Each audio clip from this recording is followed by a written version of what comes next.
I'm a bodyguard for a mafia boss. When the boss's son returned home, he stared at me in a daze. The boss asked, "Do you know him?" I said, "I'm not familiar with it." That night, Scott kissed me and lifted my clothes. "Not familiar? Brother, your body, I am almost familiar with it." 01. I held a cigarette in my mouth, leaned against the wall with my eyes downcast, and let him press on me. "I haven't seen you for 5 years. You've grown taller and stronger." The little beast didn't stop after touching my waist, and kept moving his hand down. "If you touch it again, something bad will happen." I narrowed my eyes, held his paw, and whispered a warning, "That's enough." Scott didn't struggle. He placed his palm on my groin, leaned forward and put his head on my shoulder, and smiled. "Brother, your body says you miss me so much." The tone is very proud. There is a kind of arrogance that comes from being fearless. I'm used to it. I pulled his hand away and slowly fastened my belt. I feel good no matter who touches me like this. I lifted his head from my shoulders and took a closer look. Still so beautiful. She has a face that can charm me to death. However, having suffered the loss of a sexy girl once, I would be a complete idiot if I fell in love with her again. He patted Scott's face gently and smiled. "You are just like that. Once bitten by a snake, you will be afraid of ropes for 10 years. Scott is the snake. The year I met Scott, he was just 18 years old. He was wearing a white shirt and a blue school uniform and looked very formal. He plays drums in the bar's band and stands out among all the slutty girls. That pure and wild feeling is particularly attractive. I had just gotten out of jail and was working as a bouncer in a bar, fighting 7 fights a night, and every one of them was for Scott. If that guy just threw a ring, bracelet, or something under the stage, it would cause a dispute. Later, because he was only concerned with lighting fires but not putting them out, he was blocked by a few drunks on his way home. I happened to pass by the alley and saved his life. The kid's collar was torn and he was slapped on the face. He watched me fighting for him in front of him and leaned against the wall to cheer me on. At the time, I was thinking, how could this damn thing be so wasteful? I knocked the 2 drunks down, and Scott slowly came over, raised his foot and kicked them in the crotch. "Do you still want to fuck your grandfather?" The man screamed and squeaked as he was stepped on. I gasped, pulled Scott and said, "That's enough." Scott immediately put on a smiling face and said sweetly, "Thank you for tonight, brother." He turned around and kicked the other one, then stuck out his tongue at me. "It's fairer to give each one a kick." I laughed angrily and turned away. "Don't bother with him." Scott followed me all the way to the downstairs of my house. He said, "Brother, I have nowhere to go. Please save me and keep me here for one night." I asked him about his parents. He said, "Both my parents are dead." I looked at his handsome face and my heart softened. This softness not only took him in, but also took him in and put him on the bed. If Scott wants to seduce someone, it's basically easy for him to do so. He blocked me in the bathroom and asked, "Brother, they all want to play with me, don't you want to?" He tilted his head back and kissed my chin. "I won't let them play with me, I only let you play with me." Who can stand this? To be honest, the first time I saw Scott at the bar counter, I played with every part of him in my mind. Now someone is right in front of me, saying this to me. Anyway, I can't stand it. Later on the bed, Scott lay on top of me and said he was afraid of pain. I felt sorry for him because he was young, so I let him press on me. But if you indulge someone once, there will be a second time. When it got too much, Scott pinned me down on the stairwell of the bar, bit the back of my neck with his canine teeth and said, "Don't tell anyone else." It was so loud in the bar that I couldn't hear any noise. But Scott likes to play this way, he finds it exciting, and I am happy to indulge him. It happened once or twice, but the more you sleep with me, the more your feelings change. When I realized I was attracted to him, I said to Scott, "Talk to me or break up." Scott looked at me and smiled beautifully. "Brother, we have been talking for a long time. I gave you my first time, and you still want to break up with me?" Scott was 18 years old at the time and was repeating his senior year of high school. He is young and doesn't think about the future, but I can't help thinking about it. I have a criminal record and my life is ruined, but Scott still has a long future ahead of him. I can't let him hang out with me and rot on the streets. I started to take care of him and persuade him to study hard. Scott was also very well behaved. He stopped fooling around and worked very hard to prepare for the college entrance exam. In order to make him feel at ease, I quit my job at the bar, served him 3 meals a day, and paid for his college entrance examination. At that time, I gave my heart to him. Nothing is left. But Scott lied to me. I didn't believe it when my former colleague said he had seen him in the club. Later I saw him coming out of the club with a group of rich young men. I followed them and heard them chatting. "Hey, are you not tired of playing with that bodyguard yet? Break up with him sooner rather than later. I think that guy really wants to pay for your college entrance exam." Someone responded, "Does our Scott still need to take the college entrance examination? He will be going abroad in July." "Scott, how is it to play with a muscle man? Is it fun? I have never played with that type before." Scott glanced at him, blew on the scarlet cigarette butt, and said, "Open your mouth. Put the cigarette butt on the man's tongue. If you can't speak, just say less." I wanted to rush up and beat up Scott, but in the end I just took out my phone and called him. Scott looked at the phone and didn't answer it. The people around him asked, "Scott, why don't you answer?" Scott frowned, his eyebrows and eyes showing annoyance, and whispered, "Too strict." The ringing stopped and I called again. Scott sighed, put on a smile, picked up the phone, and called him brother sweetly. Almost made me laugh. He has to perform the Sichuan opera face-changing. "You are really good at pretending." I said, "Scott, turn around." 03. A pain in my wrist pulled me back to my senses. Scott held my wrist tightly. "Who touched you? Who are you comparing me to? Have I tried many people in the past few years?" Scott's tone was very light, and his eyelashes trembled slightly. It was as if he would burst into tears on the spot if I said yes. I shook him off and chuckled, "None of your business." "Of course it's my business." Scott raised his eyes, red at the corners of his eyes. "Brother is mine, mine alone. You can't try with others." "Idiot." Suddenly, there was a sound of something falling downstairs. Then came Tony's irritated voice, "Where's Hollis?" "I want Hollis, tell him to come." "Tell him I'm having a seizure and tell him to come." Tony is the youngest son of my boss Ted and the younger brother of Scott. I was caught by my enemies 4 years ago and almost lost my life. I happened to save him and he survived, but his leg was broken. That's why Ted asked me to be his bodyguard. Maybe because I saved Tony from an extremely dangerous situation, he became morbidly dependent on me. When he was first rescued, he even asked me to stay with him 24 hours a day, otherwise he would become anxious and even go crazy. I pushed Scott aside and rushed downstairs. Tony had smashed everything that could be smashed in the living room. He held the wheelchair tightly, feeling very emotional and breathing heavily. I strode over, knelt in front of Tony and whispered, "Master, I'm here." Tony saw me and instantly burst into tears. His body relaxed and he said, "Hollis, where have you been? I can't find you. I had a nightmare and I couldn't find you anywhere." "I'm here, don't be afraid."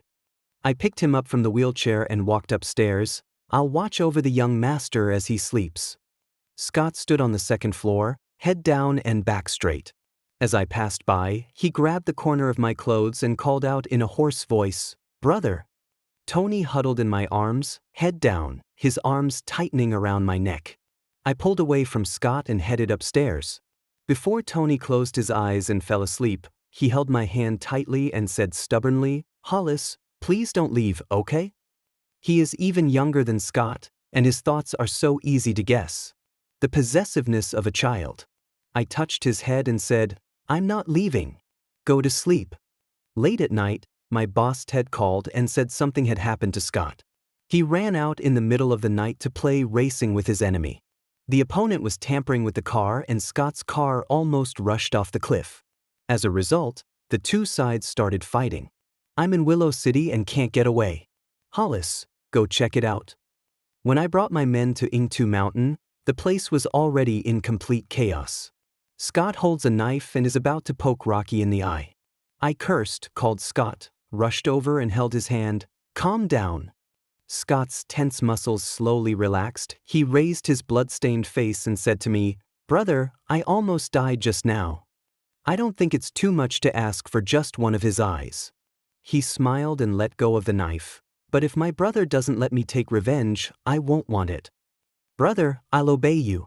It tilts its head obediently, with bright eyes, like a puppy waiting for its owner's praise. You like me to listen to you the most. Then when he looks at me, it's as if I am his whole world. You can bully him, ravage him, and possess him at will. But it's all fake. My Adam's apple rolled, I looked away, put away his knife, lifted the man up and pushed him behind me. He looked around, found a steel rod, and before Rocky could stand up, he hit him hard on the knee. Revenge must be taken. Just Scott can't do it. Throwing a business card at the wailing Rocky, treat yourself well and don't become disabled. He threw away the iron rod and grabbed Scott and left. As soon as I got in the car, Scott pushed me into the driver's seat. Like a dog, he pounced on me and kissed me. He rubbed my body eagerly, and my clothes were ruffled. I struggled a bit, but Scott seemed to be enraged and grabbed my arm tightly with great force. I'm not allowed to resist. There are still differences from adolescence to adulthood. 5 years ago, Scott wanted to hold me down, but it wasn't that easy. Now, they are evenly matched. He kissed me all over and talked nonsense. I knew that brother would not abandon me. You still love me. You are mine. From the mouth, to the chin, to the neck. He is very close to me. It hurts a little, but it feels better. Like he said, we are very familiar with each other's bodies. Damn it, if this continues, he'll play tricks on me again. When I kissed his lower abdomen, I grabbed his hair, pulled him up, and punched him. Get out. Scott licked his red lips and took my hand and walked down. Brother, touch me. Touch me and feel how much I missed you. Gritting his teeth, I'm about to explode. I grabbed his neck and pushed him away. Why are you pretending to be a romantic?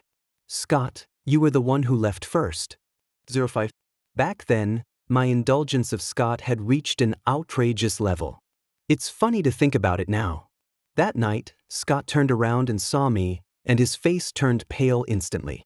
I saw him panicking, threw my phone at him, and said, Scott, I don't care about you anymore, get out of here. When I turned around and left, there was a hole in my heart. Scott chased me and hugged me tightly, with hot tears falling on my neck. Brother, you heard everything, didn't you? I didn't mean it. I didn't mean to stay out of the house. I'm obedient, and I will be obedient in the future. Trembling with fear, she kissed my neck and ears randomly. Brother, please don't leave me. He still has the nerve to cry and hold me tightly. It's obviously me who should be crying. I pushed him away and said, Scott, can you please stop playing with me? I'm 28 years old and I just want to find someone to spend my life with. I can't afford to play with you. At that time, I really loved Scott. I know he is a liar, but I still love him. But I can't kneel down at his feet and let him step on me. I'm a fucking human being, but Scott didn't let me go. He is very clingy and squatted at my doorstep acting pitiful. Like a dog, I can't drive it away. He deliberately drank spiked wine in the bar and was deliberately taken away in front of me. Seeing that I was enraged, he charged forward for him, rescued him, and then smiled and kissed me, saying, If you hadn't come, I would have killed them and then turned myself in. I was shaking with anger. Scott, do you really have to rot? Scott's whole body was burning hot. He kissed my ears and Adam's apple. If you don't care about me, I will rot. If you don't care, you can leave now and throw me to someone else. I didn't leave. I can't do it. I can't bear to watch him play with others. Scott is like opium. Once you get addicted, it's hard to quit. I knew that he was full of lies and had deep intentions, but I still did not hesitate. Like someone possessed by a ghost. The 18-year-old Scott pressed me against the door, kissed my belly, knelt in front of me, put his arms around my waist, and promised me like a devout believer, Brother, I will never leave you in this life. Please forgive me, okay? I grabbed his hair tightly. I thought, forget it, I just can't let him go. I hastily sewed up the wound in my heart and told myself to trust him again, just once. And when I was most addicted, Scott passed away. Without a word, he suddenly disappeared. No explanation, no goodbyes, nothing. The oath that came out of his mouth sounded like fucking fart. He can't change it. It can't be changed in this lifetime. 06. I didn't mean to do that. At first. Scott was eager to explain. I interrupted him. I don't want to hear it. It doesn't matter anymore. When I wanted to hear his explanation, he wouldn't give it to me. Now, I don't want to listen anymore. I straightened my clothes and asked him, I just want to know, before you agreed to compete, did you know that the car had problems? Scott laughed and admitted frankly, I know. Knowing there was a problem, he still got on the bus and played with his own life. Use yourself as bait to fish me. Scott is very familiar with this trick. He likes to stand on the edge of the cliff deliberately, watching me worry about him and charge forward for him. I was worried sick and he was smug. That should be a great feeling. He can easily stir up my emotions with just a little flick of his finger and watch me being played around by him like a dog. Really, it's very bad. It's been 5 years and you've been playing the same game over and over again. Aren't you tired of it? Scott, what do you want to prove? Prove that I still have feelings for you? I tilted my head and looked at him. To tell you the truth, if it wasn't for Ted's order, I wouldn't have come to see you tonight. Scott, you're no longer important. If you want to die, go die far away and don't get involved in my blood. The smile on Scott's face faded. If I'm not important, then who is? Tony? You like him, so you don't want me anymore, right? His eyes were red, he was very emotional and spoke without thinking. What's so good about him? He's not as good looking as me and he's a cripple. Can he make you happy? Are you interested in him just by looking at his appearance? Or do you just like 18-year-olds? Shut up. I raised my hand and slapped him, shaking with anger. Tony is your brother. Scott, you can bully me, but don't bully him. I hit Scott's head and his sparse black hair fell down, covering his eyes. He didn't move for a long time. After a while, he raised his hand to wipe the blood off the corner of his lips and whispered, Tony is not my brother. He raised his head, his dark eyes were cold and deep, too calm. Brother, have you given him your heart? How can you give him my things? He doesn't deserve you. I'll show you that I'm the only one who deserves you. 07. When I got home, it was already early morning. It was 4 o'clock and it was still dark, but the lights were on in the living room.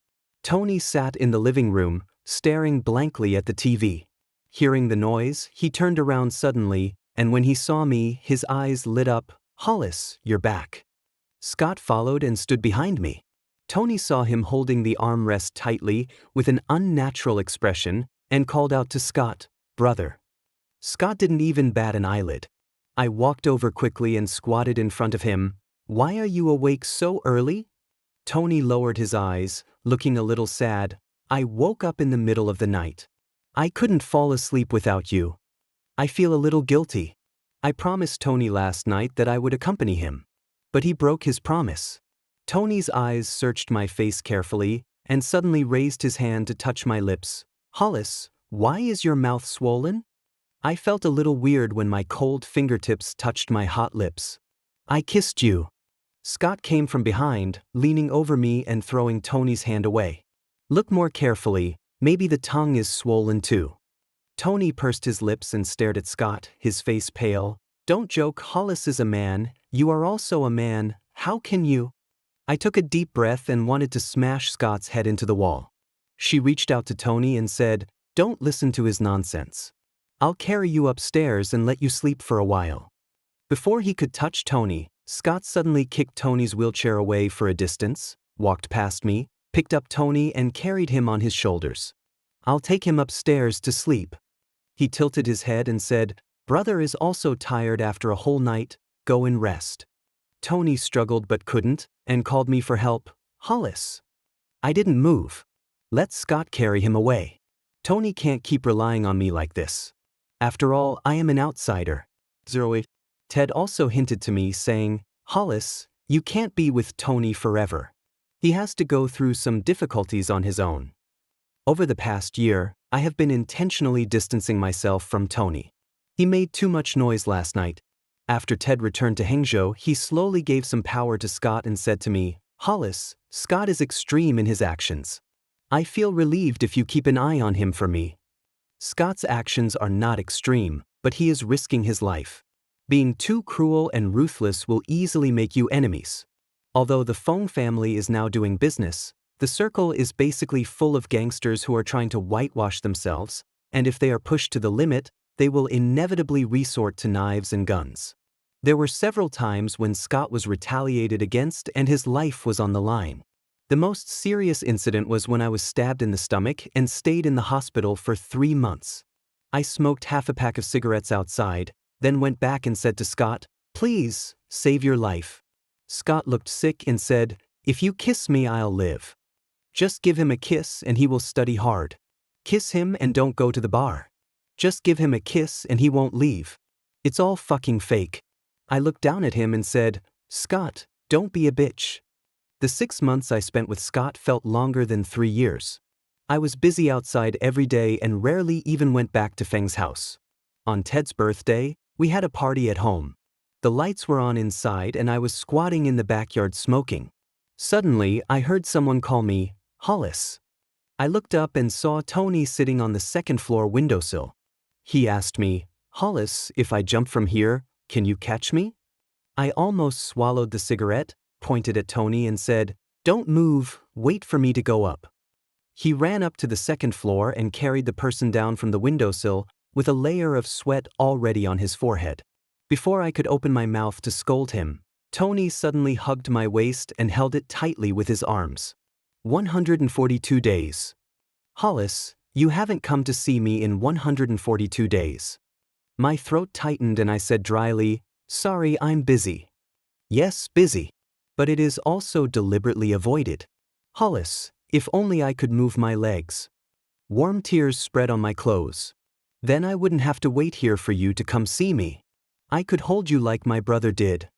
I felt a little hot, so I pushed Tony. "Master, let go first."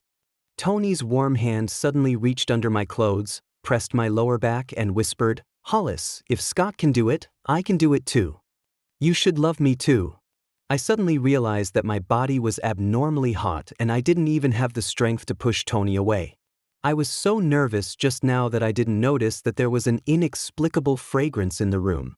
Judging from the situation, it is most likely an aphrodisiac.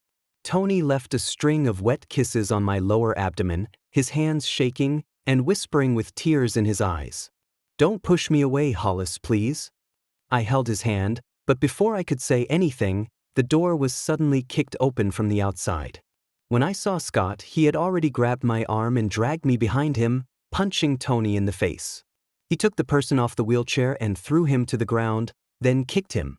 I hurriedly shouted, "Scott!" "Pull his arm hard." Scott paused, not kicking forward. With his back to me, he said, "Brother, can you please stop protecting him in front of me?" Head tilted, eyes reddened. "I won't beat him anymore. Don't be a hero to other people, okay? I don't have the heart to listen to him farting here at the moment." Unable to bear it any longer, she grabbed his wrist and said with a gasp, "Contact the doctor and give me an injection." Scott didn't respond, he just carried me and left. Tony screamed behind him, "Don't go. Hollis, you are not allowed to go with him." 09. I had enough sense to know what Scott was trying to do. He said word by word, "Scott, call a doctor for me." Scott said, "I am the doctor." When I got to his room, I was already dizzy from a fever. When Scott came up to me, I took the initiative and pushed him against the door. I put my fingers in his hair and held his head down to try to get his lips and tongue. Scott also seemed to be on drugs and was more excited than me. Tear off my clothes, kiss my ears, neck, collarbone, muttering to himself, "Brother, I really, really miss you. We are like two wild beasts, each wanting to devour the other." I didn't even have time to get into bed. The next morning, I couldn't even find the buttons on my clothes. Clothes were scattered from the doorway to the windowsill, and ornaments were knocked to the floor. Scott is not here. I was standing on the windowsill smoking a cigarette when my cell phone vibrated. It was a message from Ted. "Come here, 3rd floor, Ancestral Hall." Ted's Ancestral Hall is dedicated to Guangong. In the hall, Scott knelt upright. Ted was sitting on the sofa at one side, holding a cane in his hand.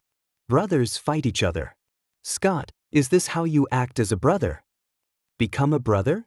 Scott sneered. You forgot, my mother only gave birth to me. Ted lowered his eyes and said in a deep voice, if you don't admit your mistakes, you will be punished. Ted handed me the cane and told me to do it. I opened my mouth and said, Ted, last night? It's not Scott's fault. Ted raised his eyes and repeated calmly but unyieldingly, Hollis, do it. I lowered my eyes and said, yes. No further words needed. Ted knows everything. This is at Feng's house. He knew everything that happened last night. He just wanted to rebuke Scott and defend Tony. By the way, hit me. 100 canes. Scott didn't even bend his back and said nothing. After the fight, I was sweating more than Scott. Scott propped himself up and stood up, leaning on me, looking at Ted. Are you still going to fight? Can I leave without fighting? I helped Scott out of the ancestral hall. He didn't say anything and seemed to be thinking about something. When we reached the corner of the 3rd floor, he suddenly pressed my shoulders and whispered in my ear, Brother, I'll buy you a whip. If I don't obey you in the future, you can whip me. With a red face, she lowered her voice and said with a little hoarseness, just now, when I thought that it was you who was spanking me, it felt very good. I said, Scott.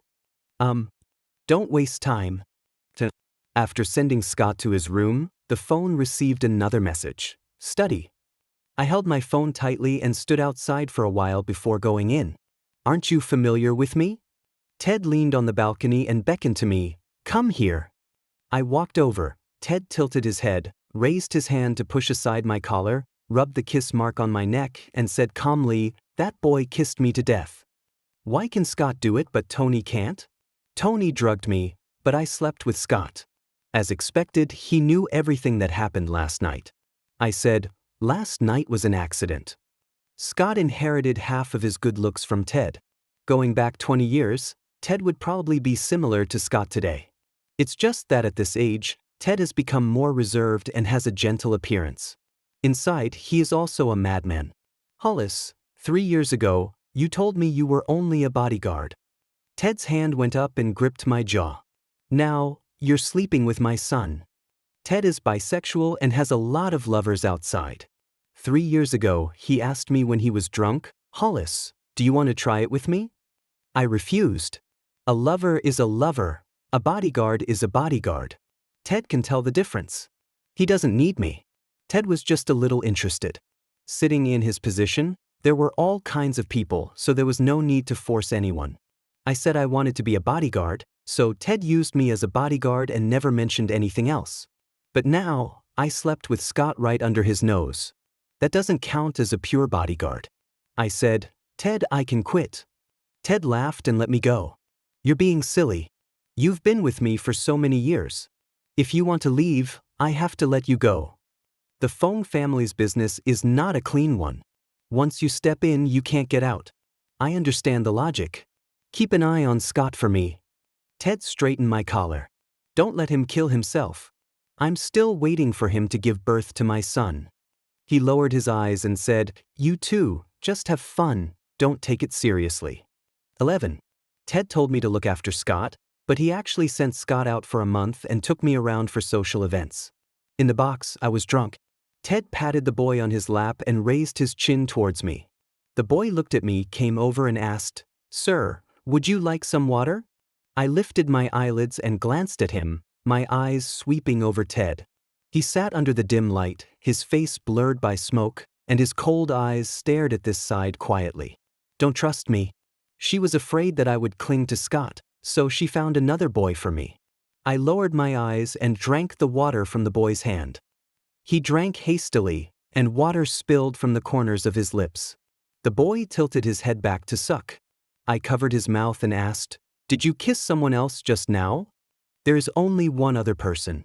The boy opened his eyes wide. Do you dislike me? I smiled and said politely, Sorry, a little. The boy stamped his feet and ran to complain to Ted. I thought lazily, it's boring. Be it figure or face, they are far behind. Damn, I'm spoiled by Scott. After blocking a few more rounds of drinks for Ted, I ran to the bathroom to throw up. After washing my face, I looked up and saw Ted standing behind me, handing me a handkerchief. I looked at his bony hands in the mirror and didn't take it. Ted stepped forward, grabbed my face, and wiped it for me with his eyes downcast. I struggled for a moment and he said slowly, "Don't move." The handkerchief was drawn from the forehead to the eyebrows, eyes, and nose. "Colin said you thought he was dirty. Colin should be the boy just now." I didn't respond. "Do you think he's dirty? Or because he kissed me? Do you think I'm dirty?" I avoided his question and just said, "Ted, if you wipe your face again it will get rotten." Ted laughed and threw the handkerchief onto the sink. He pushed me and pressed me against the sink. He pinched the back of my neck with one hand and unbuckled my belt with the other. I didn't resist. If Ted is determined to have sex with me, it won't matter how good my skills are. Ted, since Scott came back, he's been working really hard. Do you know why?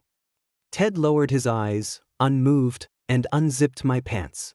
Because I want you to recognize me and want you to look at me more. 5 years ago, you forced Scott to go abroad, but left Tony behind. At that time, the power in Hangzhou was reshuffled, and it was very dangerous. You couldn't take care of your 2 sons, so you could only keep one by your side and send the other away to fend for himself.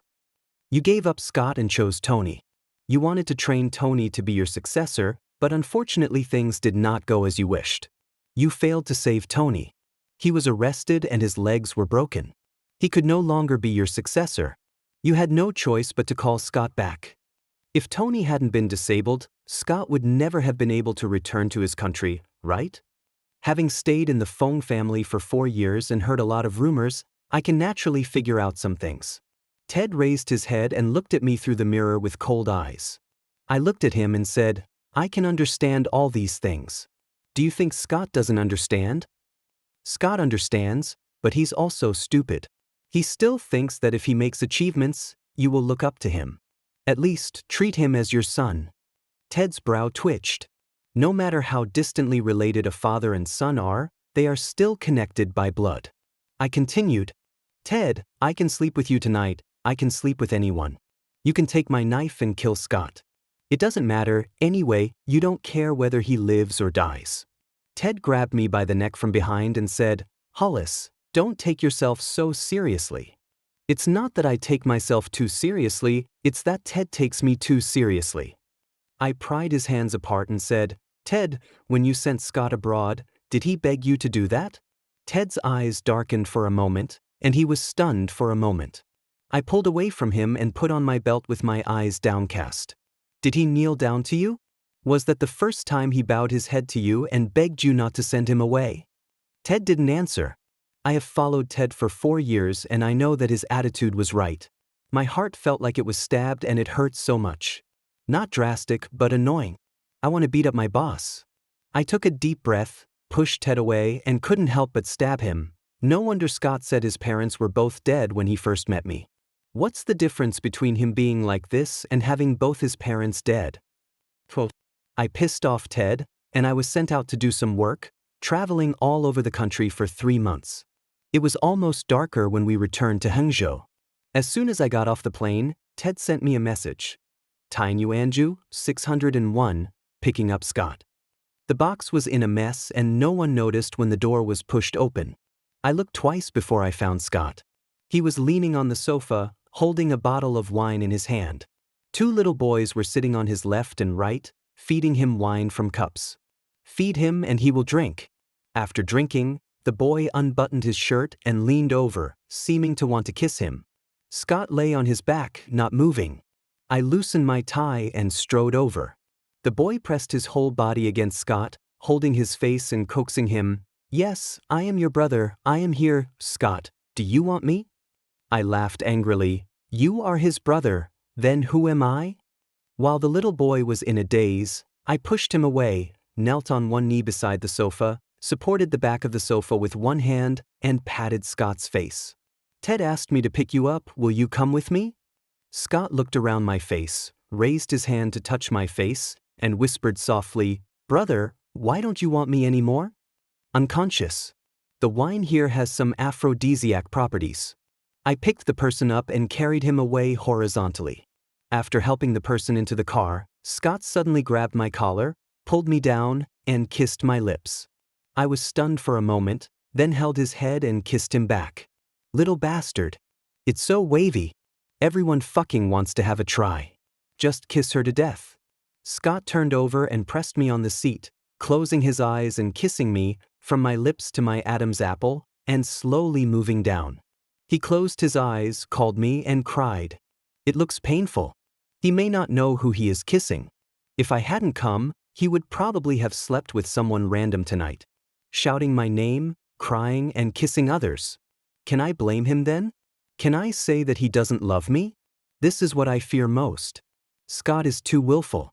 He is very extreme. He doesn't cherish himself and doesn't take himself seriously.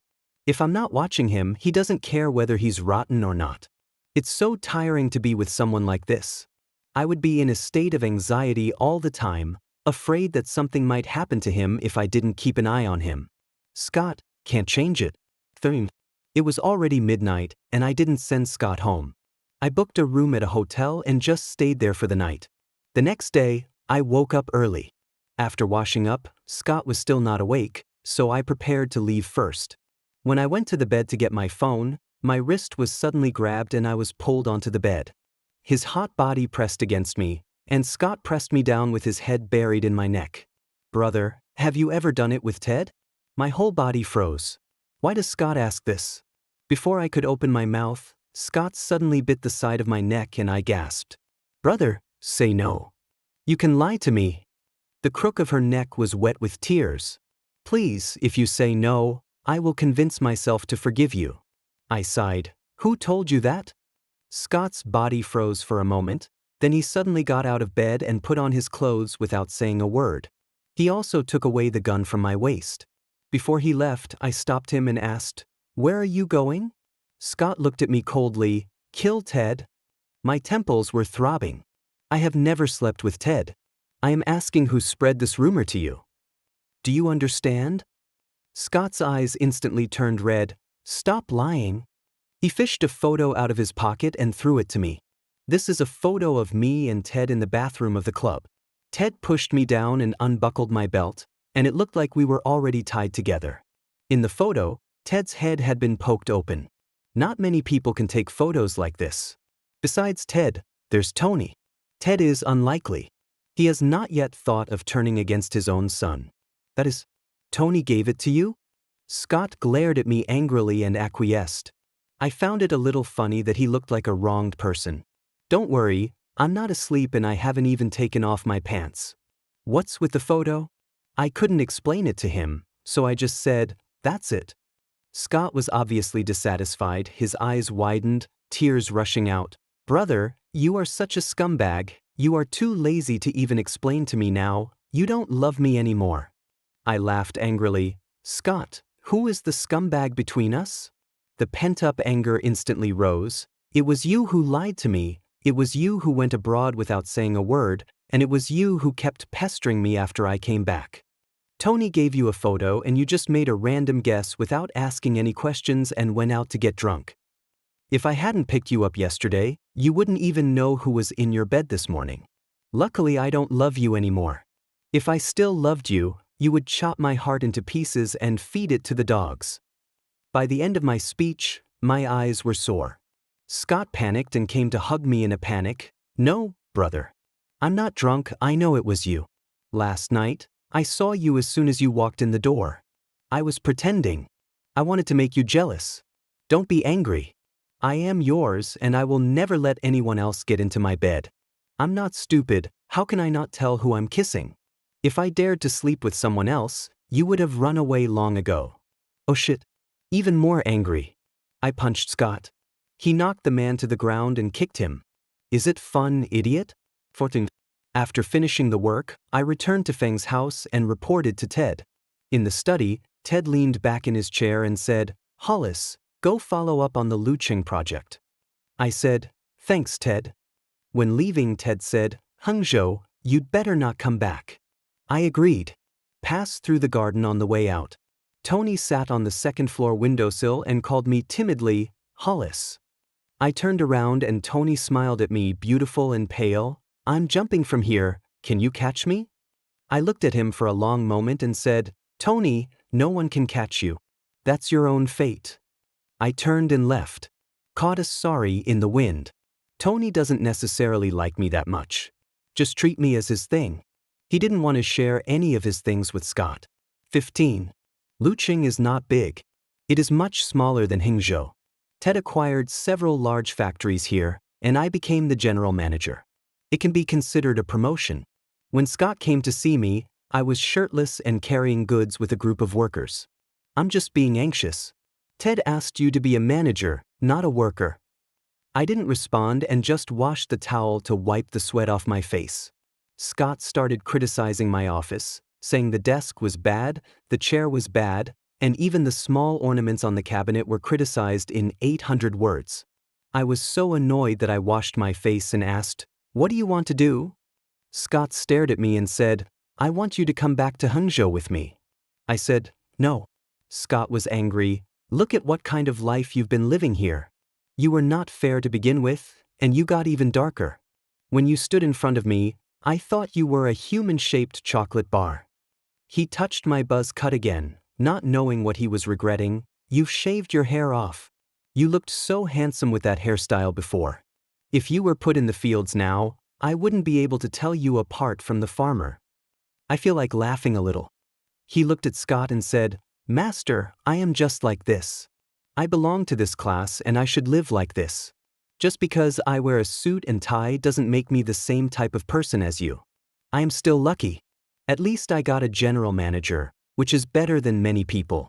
I live very comfortably here, more comfortable than in the Feng family. I have been through wind and rain for half of my life, and for the rest of my life, I just want to live my life in peace and stability. Hangzhou is too big, not suitable for me." Scott stopped jumping around, remained silent for a long time, lowered his eyes and said, "But I miss you so much." I swallowed and said, "Forget it now. Ted is still waiting for you to have children." Scott raised his eyes and looked at me dimly. "Brother, sometimes I really want to kiss your mouth to pieces." He rushed over and kissed me. "You still want to continue the family line? I want Ted to have no children." I grabbed his hair and dodged his mouth. "Don't you think I'm a human-shaped chocolate?" Scott unbuttoned my pants and said, "I love chocolate, give me a bite." 16. Scott told me that on the day his mother was kidnapped by Ted's enemies, Ted was waiting outside his lover's delivery room for the birth of Tony. By the time Ted went to rescue her, his mother was already dead. Scott hates Ted, and Ted doesn't like Scott either. Scott held me tight, said, "Brother, no one loves me, no one cares about me, no one protects me except you. No one told me to love myself, and no one told me how to love others. I didn't know how to do that until I met you. I'm very childish, right? I'm sorry, brother. I just wanted to prove that you would always love me." His temples were wet, and he muttered in a dream, "Brother, don't leave me, don't give up on me, teach me, I will work hard to learn. Learn to love you like you are." The pillow was wet with his tears. "The whole thing is made of water." I patted Scott's head, hugged him back, and sighed, "All right, go to sleep, crybaby." The next morning, Scott was called back to Hangzhou by Ted. I still lived the life of an old man in Luqing, drinking tea, playing cards, and watching the sunset. Scott would come to Luqing whenever he had time. When he came, I would accompany him and listen to him talk. When he left, I would not keep him, but continue to drink tea, play cards and watch the sunset. Once when we were leaving, Scott said, "Brother, I always feel like you don't love me as much as before." I could see Scott was frustrated. He is already 26 years old, but the way he looks at me is still as passionate and anxious as when he was 18. I knew what Scott wanted to hear. I don't want to say it because I'm afraid. Afraid of giving too much, he would start wasting again. I have no more capital to waste. But I want to be honest. I said, "Scott, it's not that I don't love you anymore, it's that I'm afraid of being deceived by you. You are eager to make sure that I love you, but have you never thought that I might also be uneasy?" Scott looked at me for a moment, then held my forehead and touched our noses. "It's okay, bro, don't worry about it. It's okay if you don't love me that much. Just stand here and let me love you." Later, Scott and Ted broke up. The reason was that Scott took my household registration and took me abroad to get the certificate. Ted called Luching, and Scott was leaning on the balcony in the middle of the night and being scolded. Ted's voice could be heard faintly. If you like it, just keep it. Why do you have to get a marriage certificate? Scott, what kind of good person gets married without getting a marriage certificate? Ted was furious. That's a man. Dad, he's an old-fashioned guy. He won't feel at ease without the certificate. Scott said, it has nothing to do with men or women. I love him and I want to make him feel at ease. It's that simple. You've never loved anyone, nor have you been loved by anyone, so you don't understand. I heard Ted swearing even louder. The night was very quiet, and I could hear Ted's voice clearly. But Ted admitted it after he scolded her. Later, Ted called me and said, Hollis, you are capable. Scott has only bowed his head to me twice in his life, and both times were for you. If it wasn't for protecting you, he would never call me dad again in his life. I smiled, narrowed my eyes, and whispered, I don't have any skills. Ted, you don't understand. Ted. I looked up and saw Scott fiddling with my 2 pots of flowers that were almost dying on the balcony. I yelled, Scott. He turned around. I said, I love you. Scott's eyes lit up, just like when I was 18.